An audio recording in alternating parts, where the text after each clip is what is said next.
the latest military news update. This is AFP Community News, hosted by Rob Susan every 12 noon, Mondays to Fridays. Only here on DWDD Armed Forces Radio. One AFP for a stronger Philippines.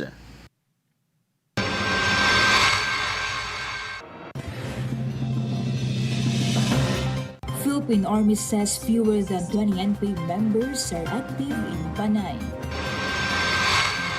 Third ID deploys troops for earthquake relief in Cebu.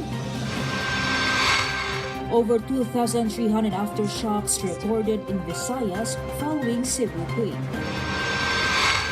Paulo now a tropical storm, 22 areas under signal number 1.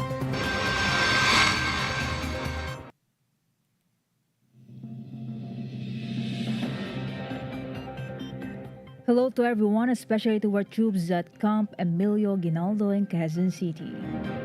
Today is Thursday, October 2, and this is AFP Committee News, your source for the updates on the armed forces and other developments across the country.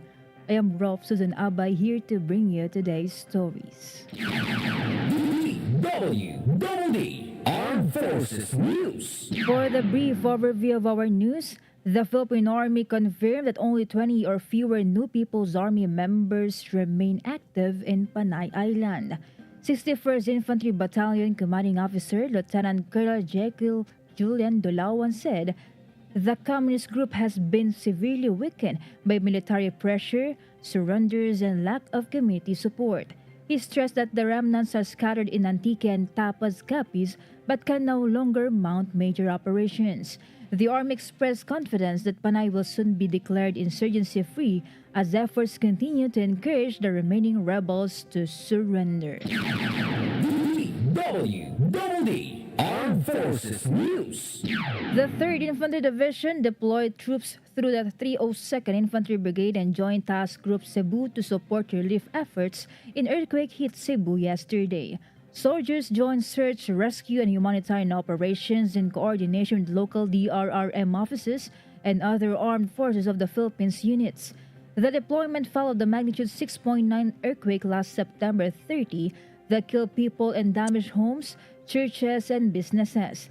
3rd ID Commander Major General Michael Sampson commended the swift response in affirming the Army's commitment in protecting and aiding disaster-stricken communities. Armed Forces Radio. And now from NOLCOM, let's hear some information from Juan about JDF Tala integrates Ready Reserve Force in strategic planning and command review. The Joint Task Force TALA, under the leadership of Major General Galiver L. Señeras Philippine Army, successfully held its third quarter campaign progress review and assessment. The forum underscored the critical theme of collaboration and continuous improvement, integrating the Philippine Army's reserve force into the strategic planning for Northern Luzon and the Cordillera Administrative Region. The activity highlighted the indispensable role of reservists in maintaining peace and security. The review emphasized the total force concept by celebrating the active involvement of Ready Reserve Unit commanders. These dedicated citizen soldiers demonstrate community strength by dedicating themselves to national defense while maintaining influential civilian positions. Their participation underscored effective blending of military strategy with civilian expertise, crucial for peace and development initiatives in Northern Luzon.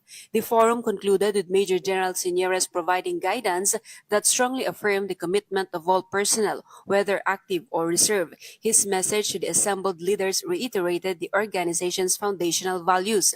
The successful third quarter review affirms the Joint Task Force TALA's dedication to a unified approach, ensuring the security and sustained socio-economic progress of Northern Luzon. This is John Sagok reporting for AFP Community News, One AFP for Stronger Philippines. Thank you, Juan from NOLCOM. DWDD National News. For our national news, the Philippine Institute of Volcanology and Seismology earlier reported 2,329 aftershocks in the Visayas region following the magnitude 6.9 earthquake that struck Cebu. Of these, 474 were plotted by at least 3 stations, while 13 were felt by residents ranging from magnitude 1 to 5. As of the latest update, FIVOC said the number of aftershocks has climbed to 2,652, with 531 plotted and 14 felt, including a magnitude 4 tremor that struck Bogo City at past 9 a.m. today.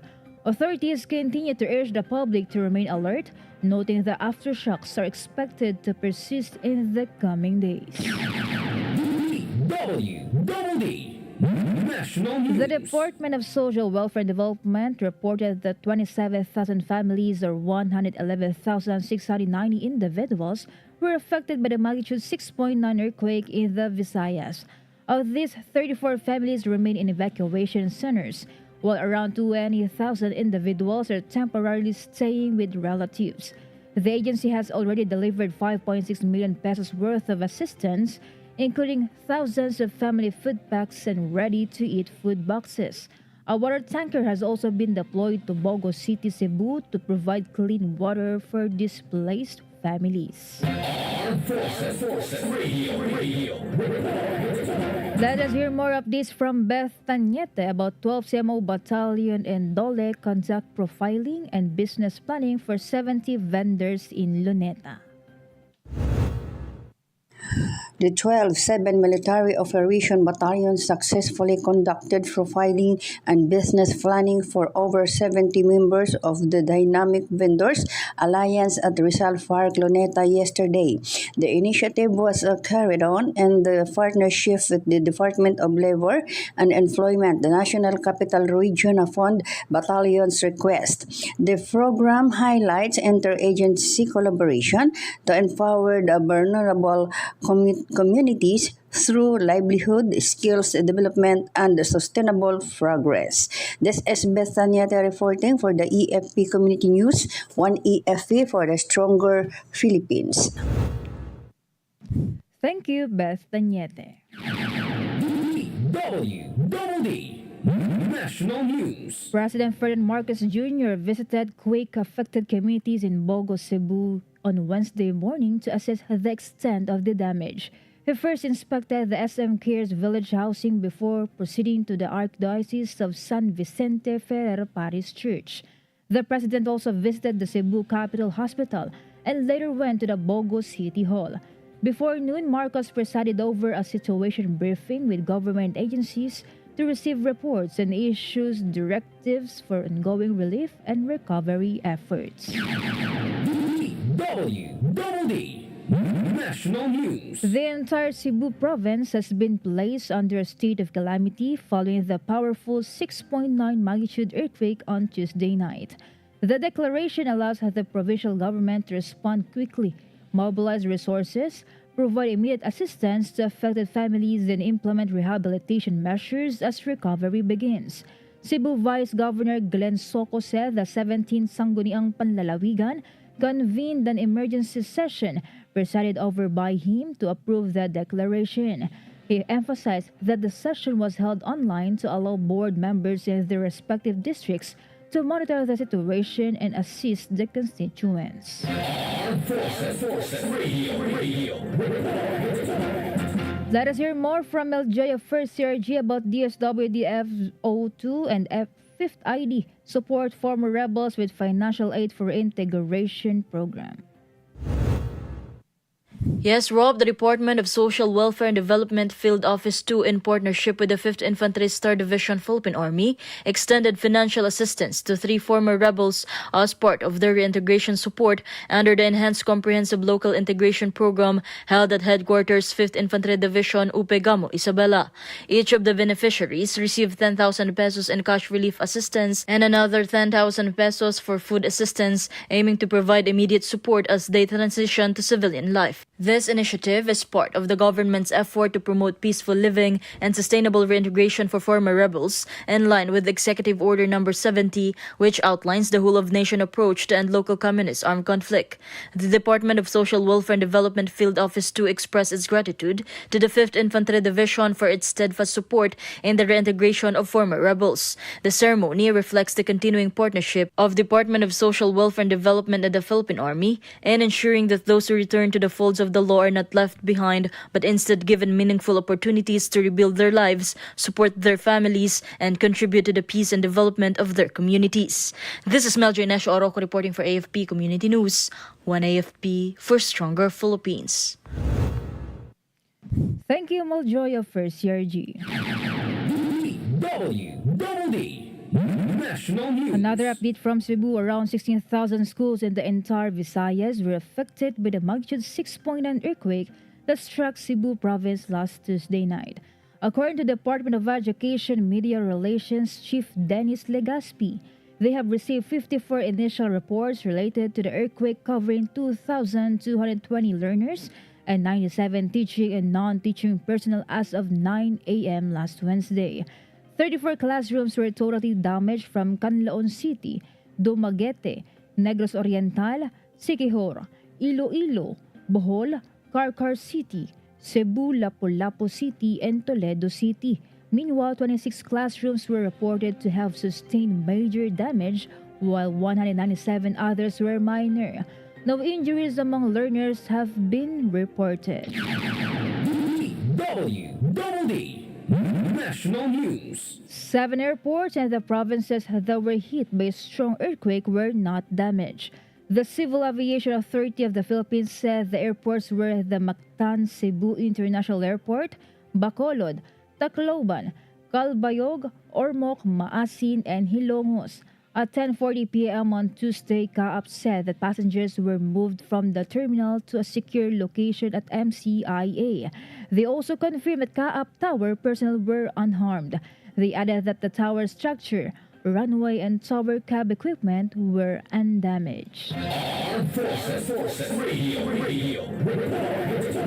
On the other line, let's hear more from Leonor about DND emphasizes partnerships for maritime security at Beacon 2025.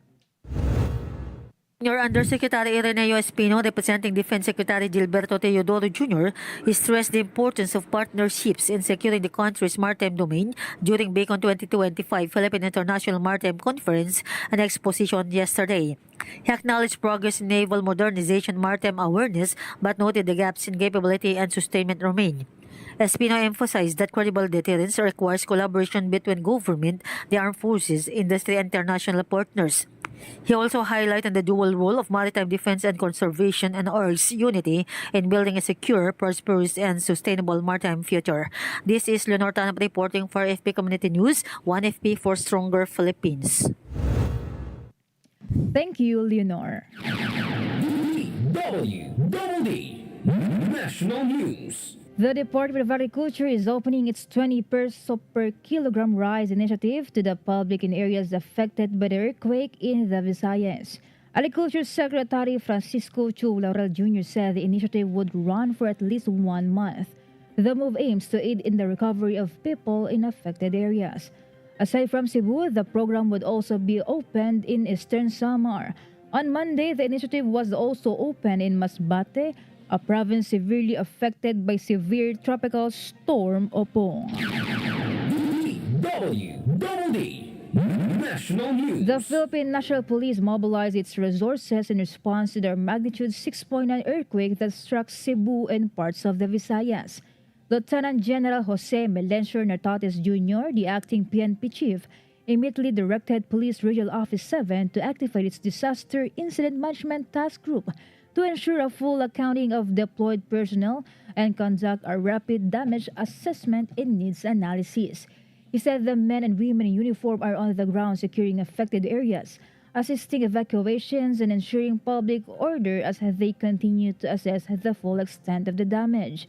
According to the PNP, initial reports from Cebu confirmed structural damages and disruptions, including a fire incident at SM Consolacion, the collapse of a tunnel in Mambaling, heavy damage to commercial establishments in Cebu City, and a collapsed church in Daan, Bantayan. Armed Forces Radio.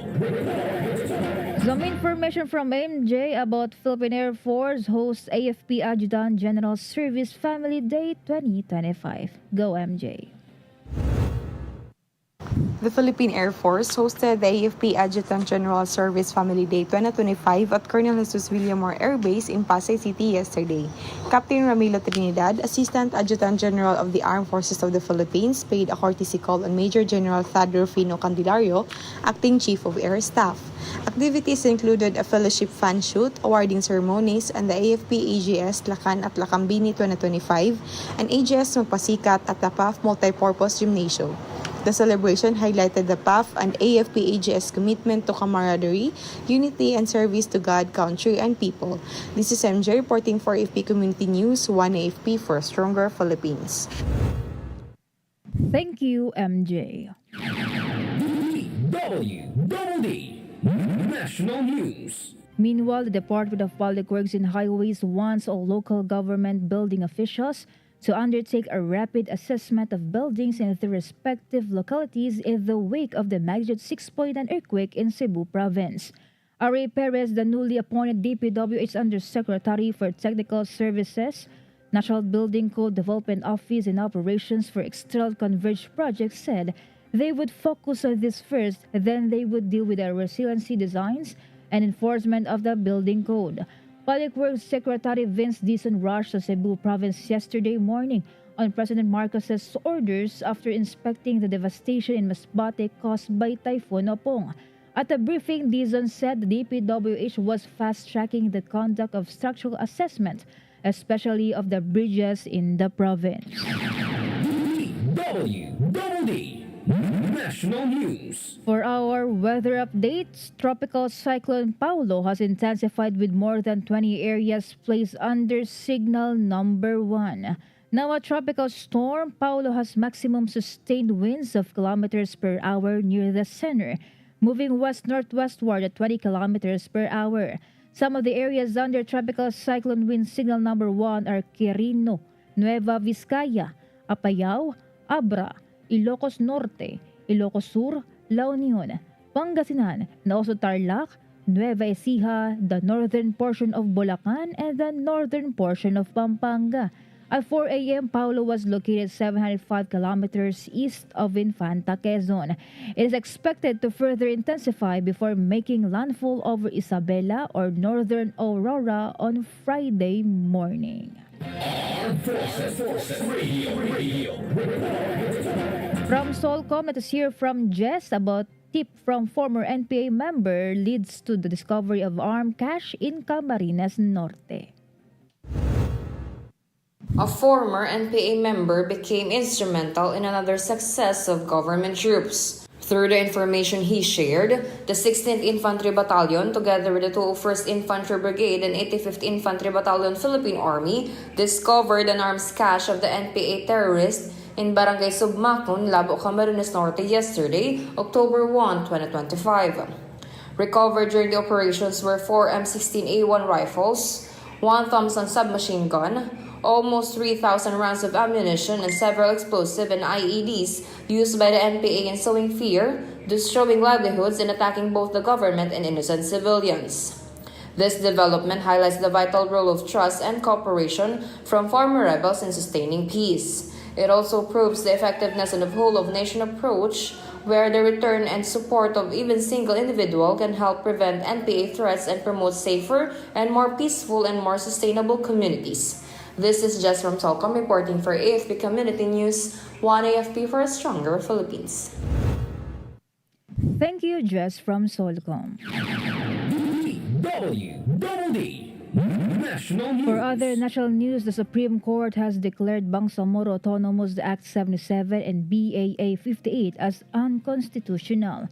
This means the Commission on Elections has no choice but postpone the Bangsamoro Autonomous Region in Muslim Mindanao first parliamentary elections scheduled on October 13, 2025. Supreme Court spokesperson Camille Su Meiting announced the ruling that also ordered the COMELEC to proceed with its preparations for the BARM elections set no later than March 31, 2026. COMELEC Chairperson George Erwin Garcia said the court's ruling returned everything to square one, and in the meantime, the ball is in the hands of the Bangsamoro Parliament. DWDD National News. The Senate adopted proposed Senate Resolution number 144 expressing the sense of the upper chamber requesting the International Criminal Court to hold former President Rodrigo Duterte under house arrest for humanitarian considerations. The resolution takes into consideration Duterte's old age and deteriorating health, urging the ICC to designate a physician or medical doctor to examine the former president and ascertain that he is fit to withstand regular detention.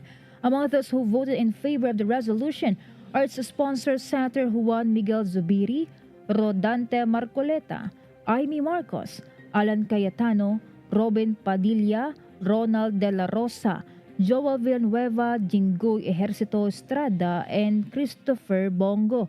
Senator President Vicente Soto III and Senator Rafi Tulfo abstained.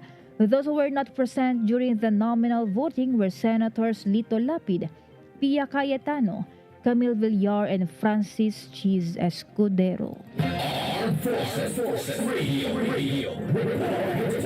From our report on the ground, let us hear the report of Jim Boy about Army Communities Aid Programs weaken the NPA in Panay. The Philippine Army Say Communities and Aid Program weakened new People's Army in Panay. 61st Infantry Battalion Commanding Officer Lieutenant Colonel Jackie Julian Dulawan created military pressure, improved government service, and millions in aid through the Enhanced Comprehensive Local Integration Program for the dwelling rebel numbers. Since 2019, more than 7.6 million in assistance has been extended to former rebels, boosting reintegration and community resilience. Army officials expressed confidence that Panay will soon be declared insurgency-free as remaining fighter lose support and surrender. This is Jimboy reporting for AFP Community News. One AFP for stronger Philippines. Thank you, Jimboy. And more of this from Marian. CA confirms promotion of 39 AFP senior officers. Go, Marian.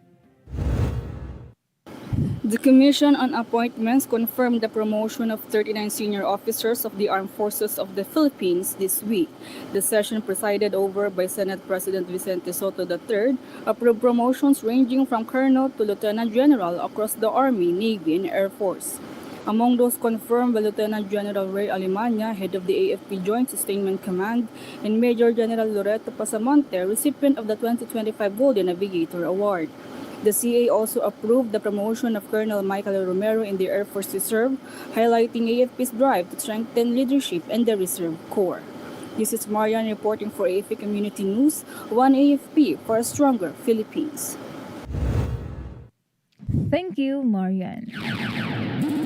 DWDD National News. The public satisfaction with President Ferdinand Marcos Jr. rebounded in the second quarter of 2025 based on the recent social weather station survey.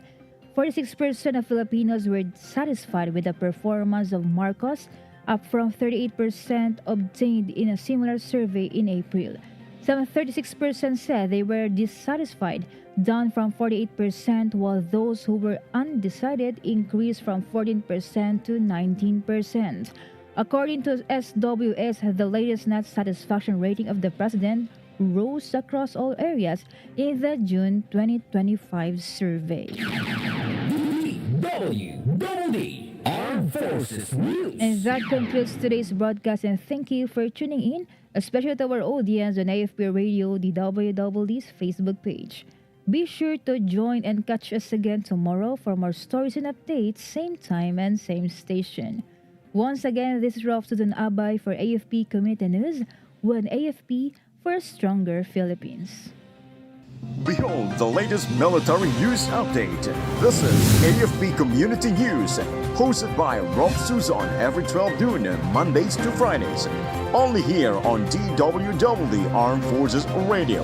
One AFP for a stronger Philippines. Ito ang DWDD 1134 kHz AM. Balita, impormasyon at musika. Ito ang DWDD AFP Radio. Boses ng Kawal Pilipino.